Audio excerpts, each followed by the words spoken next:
September 11, 2001, terrorists killed around 3,000 Americans. We waged war for 20 years because 3,000 Americans were killed.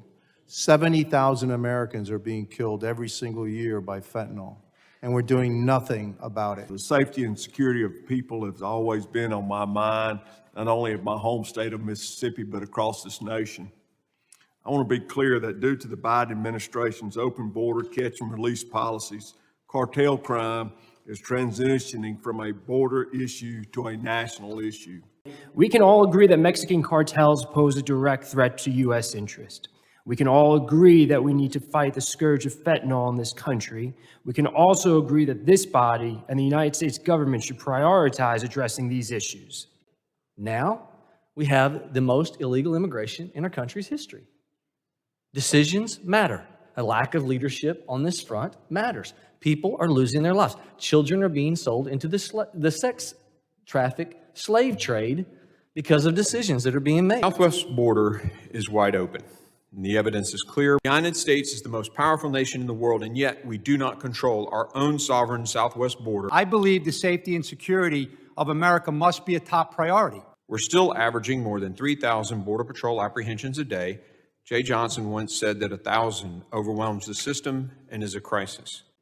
Mr. Jones, in your estimation, how many criminals, gang members, or suspected terrorists are now in the United States among the 1.5 million gotaways that have evaded Border Patrol agents?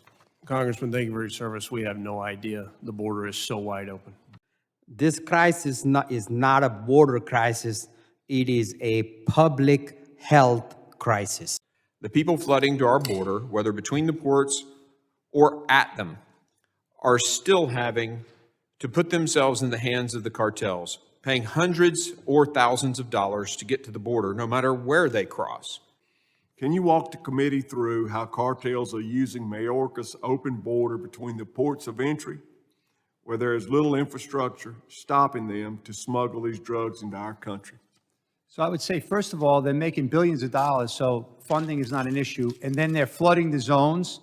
They're sending massive amounts of migrants to certain areas where they know Border Patrol has limited resources.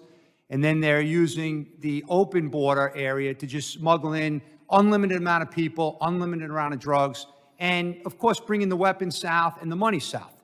So it's basically, they're just taking full advantage of the vulnerabilities and the weaknesses. And the poor Border Patrol is out there and they don't have the personnel. They don't have enough people in certain sectors. I mean, obviously, this document, and I deliberately attached this into the record, it's all the news stories around America, headline news of all the mass poisonings. So that's the ultimate impact when the cartels have such control at the border to send their people into America to set up operations and move this poison all over the place. Migrants are still being smuggled, trafficked, and abused. One thing is clear, the cartels have seized control of our border. These organizations are the most vicious, evil organizations in the Western Hemisphere. What is unprecedented is the level of control these evil organizations now exert at both our southwest border and in the interior of our country. What threats do these individuals pose to communities, not just at the border, but throughout this country? Everything from terrorism to the unprecedented amounts of deaths that we're seeing of American citizens from fentanyl and the many other drugs that are crossing that southern border. Do you believe a border wall would deter the flow of fentanyl in this country? Yes, because the border wall would then force everybody to go into the POEs, where we could put the best and brightest and resources and technology and scanning and canines and do much more thorough searching. We wouldn't have to worry about our manpower running around the open border trying to chase people down, sometimes one and two guys. It's very, very, dangerous to be out there when you don't have the manpower. So I would prefer to focus everybody into the POEs. That's not going to solve the problem, but it's going to help, and that's what we're looking to do. And it's sad to me that my colleagues on the other side of the aisle can't even acknowledge that barriers, whether it's around their house, their schools, these complexes, whatever it is, are effective. Our borders are not open. I want to quote General John Kelly when his Secretary of Homeland Security would say, "Border security does not end or begin at the border." A record number of fentanyl poisonings in the United States, Both Americans as well as migrants are suffering from their wrath.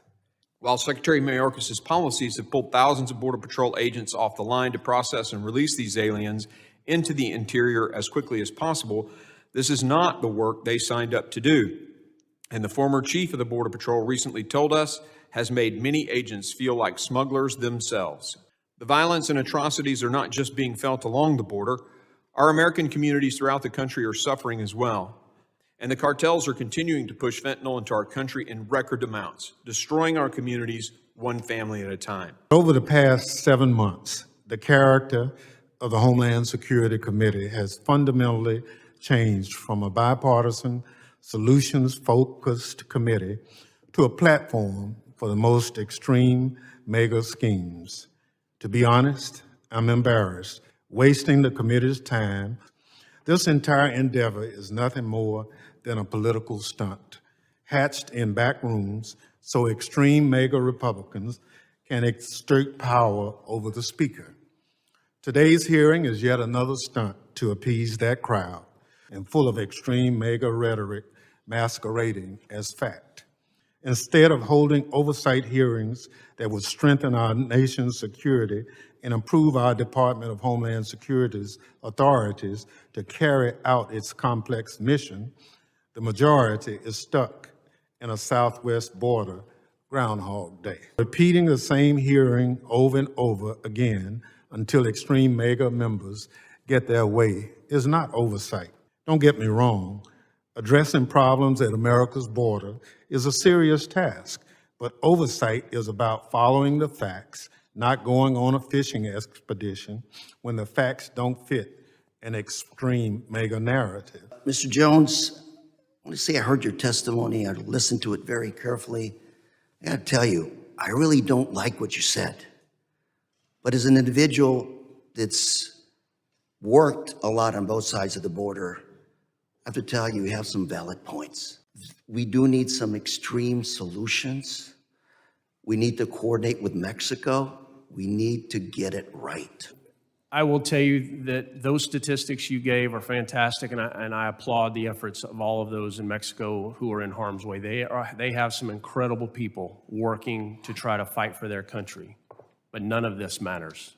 If you notice, not one cartel has fallen. There is a lack of effort in Mexico right now. They put a lot of pretty paint on the wall. It means nothing, and you see it in the deaths of Americans. You see it in the deaths of Mexican citizens. Allowing Mexican cartel operatives and unidentified people from around the world to enter the country illegally at record levels is enhancing the ability of criminals to kill Americans. Look at the recent statement on China made by FBI Director Wray. Now let's think about it.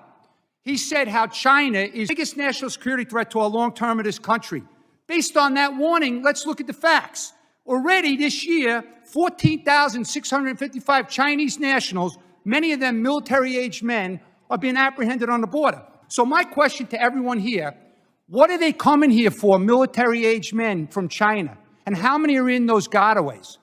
And the current border policies are placing every American at risk. Mr. Chairman, I want to thank Mr. Jones and Mr. Maltz for your service, your law enforcement service in the line of duty in very dangerous conditions. Mr. Maltz, I want to thank you also for your comment about foreign policy, because I can't think from a communist China standpoint, a better foreign policy than introducing poison through Mexico into the United States, killing Americans and making money off it. It's almost like a reverse opium war, and they see it that way. It's killed 70,000 young people. My children have been to 5 funerals of their friends who thought they were taking Xanax or ADD medication, and they never woke up. The United States is one of the top destinations for human trafficking and is among the largest consumers of child sex. The average age of entry into the commercial sex market is 12 years old. This is the adjustment, ladies and gentlemen, from the smuggling of people by Cartel de Golfo into the trafficking of men, women, and children. These are wristbands that Cartel de Golfo, and each one represents a different alien smuggling organization, who began moving them into the country under debt bondage. We have never seen this before. What I'm holding in my hand before you today, I want to be very clear. This is America's new slave trade. And so you got hundreds of thousands, or at least 150,000, 200,000 migrants entering per month. Mexican Cartel has tabs on all of them. What prevents, as they bring these very vulnerable human beings that they have absolute control over and knowledge of into the United States, they're keeping tabs on them, these criminal organizations, could they not develop the same sort of hyper violence in the United States that we're seeing in Mexico, given sufficient time? And they will. I can assure every member here, if you do not take action on this and change what we are doing and look at them not as you are hearing as criminals, but truly as terrorist organizations and leverage the full weight of this government, it is coming here. Agent Maltz, I want to return to you. You used a phrase in your written testimony that I think is important, and I want to be sure that we today hear the distinction that you make as someone who spent so many years with DEA. The distinction is between drug traffickers, which is something that we've seen obviously for many decades coming across our southern border, but you use the phrase narco-terrorist. Would you please explain to us the distinction between a drug trafficker and a narco-terrorist? Well, a drug trafficker is in the business to make money only. And the cartels, when I first started to work, we known them as drug traffickers, right? But they've evolved from drug traffickers to transnational criminals, but now they're narco-terrorists. Just look at the death and destruction and what they're doing in that country. I mean, when I was the head of the Special Operations Division, I kept on my phone the greatest hits of the violence in Mexico with the decapitations, the chopping off limbs, throwing people in acid. They used to have a guy called the stew maker. He would drop 300 people in acid pits so they were never found. That's why in Mexico today, there's so many disappearances. They don't want to put that out because it's going to deter any, tourism in Mexico. But these cartels, I mean, Jason can tell you, he reports on it every week, every 2 weeks. They got tanks, they got rockets, they got drones that drop explosives. That's another thing that makes me concerned as a citizen, because as our brave men and women are on the border, what happens if one day they drop the explosives on our own people, right? So these guys have evolved to the point where, I mean, they're a multi-billion-dollar enterprise. They have plenty of money. They have no rules. They have no bureaucracy. So I'm very concerned about their evolution and the lack of the way we deal with them. Thank you, Agent Maltz. I had the director of the FBI sitting in that chair, and I asked him, do you think that we should be labeling the Mexican cartels, the multinational cartels, as terrorists? And he says, well, it's just a technicality. Well, they're terrorists. They're killing us. But as a matter of fact, we only lost 60,000, close to 60,000 people in Vietnam in 10 years of war. They're killing 70,000 Americans every single year, and they're right across the border. So my question to you, Mr. Jones, is this. Do you believe that the Biden administration policies have strengthened the Mexican cartels? Yes, sir. I know they have. Do you believe that by strengthening the Mexican cartels, we are actually not only destabilizing the United States of America, but we're also helping to destabilize Mexico? Yes. The duty of government is to protect the lives of American citizens. The problem of child sex trafficking is, I understand, at epidemic levels as well. Been fed from places south of the United States, but now in the United States we have children that 600,000 children, minors, come into the United States under the policies Democrats have advocated. Secretary Mayorkas has overseen. 85,000 we've lost track of. These people are showing up in factories and the like.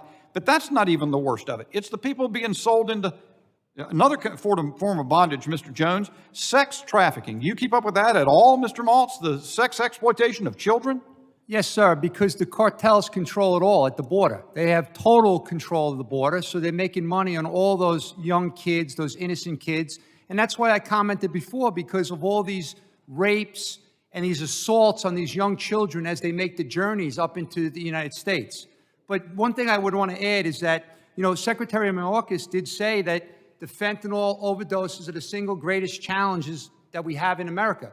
But my question to everybody is then, why would you reverse the policies that were working before to keep that stuff out, to keep those people out? It's the operatives that are all over our country now running the business of collecting money, of pushing the poison on the streets, and they're getting right over the border. They have total control. In the past few weeks, there's been a lot of controversy about a movie called Sound of Freedom. I can't understand why anyone would say anything negative about a movie that's trying to expose child sex trafficking, especially when it involves our United States border. The brave men and women in CBP are doing tremendous work, but they're distracted every day because they're dealing with a tsunami of migrants coming in from over 150 countries. And I remember going down after Mayorkas rescinded remain in Mexico. And I talked to the Border Patrol chief, and it was chaos. And I said, what do you attribute this to? Is there any cause and effect between what you're seeing now and what the policy change of this administration? And he said, Congressman, there's no question. There's a direct cause and effect between the rescission of remain in Mexico and what we're seeing today. What else are we seeing? A human trafficking event of my lifetime. I've never seen anything like this. And the rising crime and the women going to sex trafficking, the unvetted homes that these kids go to, and the men go to MS-13. There is a criminal enterprise now, not just in Mexico and in Latin America, but right here in the United States. Secretary Mayorkas is the architect behind that. In addition, the overdose deaths in this country due to the sheer impact to mothers and fathers and families across this country. The data validates it. Well, I say it starts at the top with the president and it comes down. And I just want to say that I make these collages of these dead kids on my own time to help spread the awareness. So the results are just dead children and families going to funerals. That's what it comes down to. I'm not an expert on immigration law or border patrol policies, but I know what's going on in America. And that's why I'm here today. So thank you. That's why we marked up a bill in my committee to designate fentanyl as a chemical weapon under the Chemical Weapons Convention. Mr. Jones will give us more authorities to go after them. How can any reasonable person in America think the current situation at the border, which is now impacting all of America, is safe and secure? Fentanyl deaths are at an all-time high. 300 Americans dying every single day. What about Ray Lewis, the legendary NFL player, lost his son? What about this famous actor, Robert De Niro's grandson, dead? It costs the cartels as little as 10 cents to produce a fentanyl-laced fake prescription pill. 10 cents. And that is sold in the United States for as much as $10 to $30 per pill. Mr. Maltz, with your experience in your career in the DEA, is the amount of fentanyl coming across our border, is this an all-time high? Yes, I mean, this is the greatest drug threat we've ever faced in the history of the country, but I want to add that it's really not a drug. It's a chemical weapon coming out of China, just like the K2, the spice, now the xylazine that is rotting people from the inside out. This is deliberate, in my opinion, my expert opinion from all the years of doing this. I lived this nightmare starting in about 2008, and then fentanyl started coming in around 2012. This is deliberate, and I would say, based on my experience, it's like, just like the Afghans used to say, selling heroin to the West is a jihad against America. Well, for China, they're undermining, they're destroying our country, and they're sitting back using the Mexican cartels to do the dirty work. I agree with you, Mr. Maltz, and I believe, and I would ask your opinion as well, with the Biden administration's policies allowing the Mexican cartels to traffic the amount of poison fentanyl, it seems to be, it's not negligence. It's not that they don't know it's happening. They know it's happening. But would you agree that the Biden administration's policies is helping the Mexican cartels traffic this Chinese poison fentanyl into the United States of America? Absolutely. I mean, you look at this little boy, 3 years old from Kentucky, and this is his mother in the coffin here with the kid because of fentanyl. And it's happening every day all over the country. I deal with the families, I know, and that's really sad. And it's very sad that the current administration overturned strong Homeland Security policies that kept us all safe. That's my passion. I mean, I can't believe this is happening to this great country. I agree with you, Mr. Maltz. It seems that border security should be our utmost important issue that we're working on, not only to stop child sex trafficking, human trafficking, but also to prevent the poison of 300 Americans a day. Mr. Maltz, I think you kind of touched on this, but in the old days, and I'll put myself in that category, the sale of drugs, they weren't trying to kill their customers, basically. So they would sell addictive drugs, cocaine, heroin, whatever, but they weren't necessarily killing them off. Fentanyl seems, fundamentally different to me in the sense that, yes, it's extremely addictive, more addictive than those, but it's also, the fatality rates are incredibly high. Can you talk about the rising prevalence of debt bondage and how the cartels are using those they smuggle and traffic into the country to do the work on their behalf? Absolutely. The Gulf Cartel specifically has a saying, and that is that people are the gift they keep giving, because they can make them move the commodity, just as you just acknowledged. But we have seen that on the border where they're now making migrants carry narcotics. We have seen where they then exploit them. We've seen where other migrants are now being used to transport migrants themselves, because you can truly make this commodity do what you want it to do. And what these really represent, that's the most important here to understand, is this is a process. Because just as Border Patrol was being absolutely overwhelmed with these people, so were the cartels. And the Gulf had to come up with a process that worked, and you're seeing it in my hand. There's a number on each of these, and you've got some that you can look here and you'll see. That number goes into a database. And if you, at the time that we broke this story, if you were a Mexican citizen, it was $2,500 just across the river in South Texas. If you were Central American, it was $3,000. If you were Chinese, $5,000. And if you were Russian or Middle Eastern, $9,000. I've never seen money like that ever. Now think of this. Now these people are moved throughout our nation, but yet they are indebted to these people for years, if not decades to come, in a foreign country. This is where we really are now. The smuggling of people has always been there, but the adjustment from smuggling into the trafficking through debt bondage, because due to the sheer numbers, they thought to themselves, my God, we can make so much money and we can do it for the long run.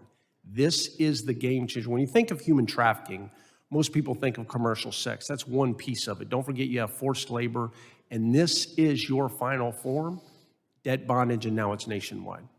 What is the most significant national security threat and public safety threat to the American people in this country?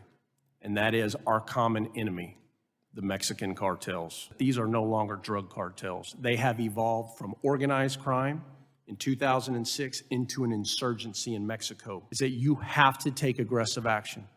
We need our authorities beyond the law enforcement capability. So as far as I know, there's never been a terrorist organization in the history of America that has killed this many Americans. The Mexican cartels are taking over and taking advantage of the vulnerabilities at the border, but they're working with the Chinese transnational criminals at levels we've never seen in the country. Without border security, we have no country. Mr. Jones, yes or no, is there an invasion of Texas at the southern border by immigrants? No, sir, we are now in a new phase. We are a nation overrun.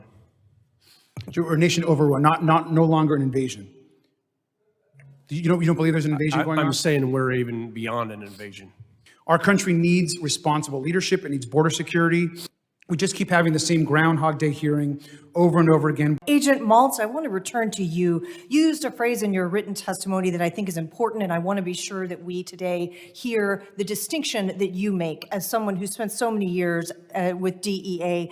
The distinction is between drug traffickers, which is something that we've seen obviously for many decades coming across our southern border, but you use the phrase narco-terrorist. Would you please explain to us the distinction between a drug trafficker and a narco-terrorist? Well, a drug trafficker is in the business to make money only. And the cartels, when I first started to work, we known them as drug traffickers, right? But they've evolved from drug traffickers to transnational criminals, but now they're narco-terrorists. Just look at the death and destruction and what they're doing in that country. I mean, when I was the head of the Special Operations Division, I kept on my phone the greatest hits of the violence in Mexico with the decapitations, the chopping off limbs, throwing people in acid. They used to have a guy called the stew maker. He would drop 300 people in acid pits so they were never found. That's why in Mexico today, there's so many disappearances. They don't want to put that out because it's going to deter any, tourism in Mexico. But these cartels, I mean, Jaeson can tell you, he reports on it every week, every 2 weeks. They got tanks, they got rockets, they got drones that drop explosives. That's another thing that makes me concerned as a citizen, because as our brave men and women are on the border, what happens if one day they drop the explosives on our own people? right? So these guys have evolved to the point where, I mean, they're a multi-billion-dollar enterprise. They have plenty of money. They have no rules. They have no bureaucracy. So I'm very concerned about their evolution and the lack of the way we deal with them. Thank you, Agent Moss. From what we've heard today, it's completely irresponsible that President Biden, from his first day in office, he signed an executive order pausing border wall construction. The 70,000 fentanyl deaths in America are directly attributed to this open border policy. We heard today from the ranking member about how embarrassed he is that this committee has held 9 hearings on the southwest border. We've heard from our witnesses, though, that the horrific actions of the cartels are worsening. They allowed instant parole. They stopped detention. They stopped deportation. The catch and release policies happened, and the migrants called home. Millions have come. Make no mistake, there was no change in crime or corruption or economic conditions in Latin America. Actually, since COVID's gone, the economic conditions in Latin America have gotten better. The mass migration is secondary to the policies of this administration, period. And there is no legitimate argument to suggest otherwise. Even Merrick Garland agreed that the cartels have taken advantage of these policies and are trafficking large groups to overwhelm the Border Patrol and then pass nefarious individuals the gotaways and drugs around them. If the minority party owned that, current administration is failing.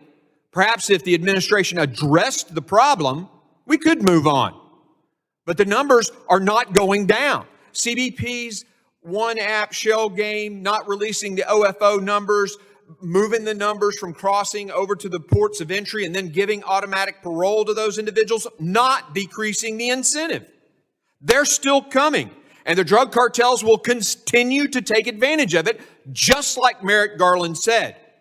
The border is open. The incentive for mass migration remains. And as I said, they're coming. The drug cartels are seizing the opportunity. My Democrat colleagues have said it's a waste of time to look into cartel crime.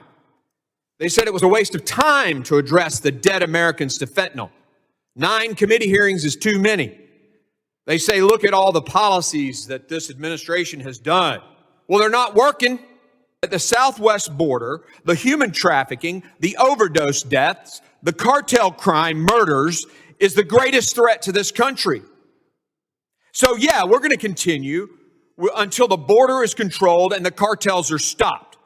When Americans stop dying, then we'll stop these hearings. Open border, drug cartels seizing the day, partnering with gangs that have taken over the criminal activity in many of our cities. That's what's happening. No one has denigrated immigrants here today.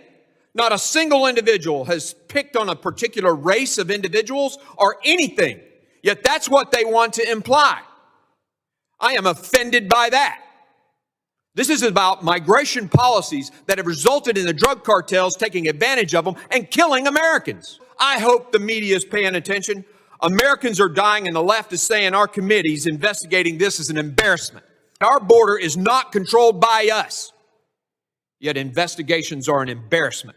They also say that somehow this discussion is racist.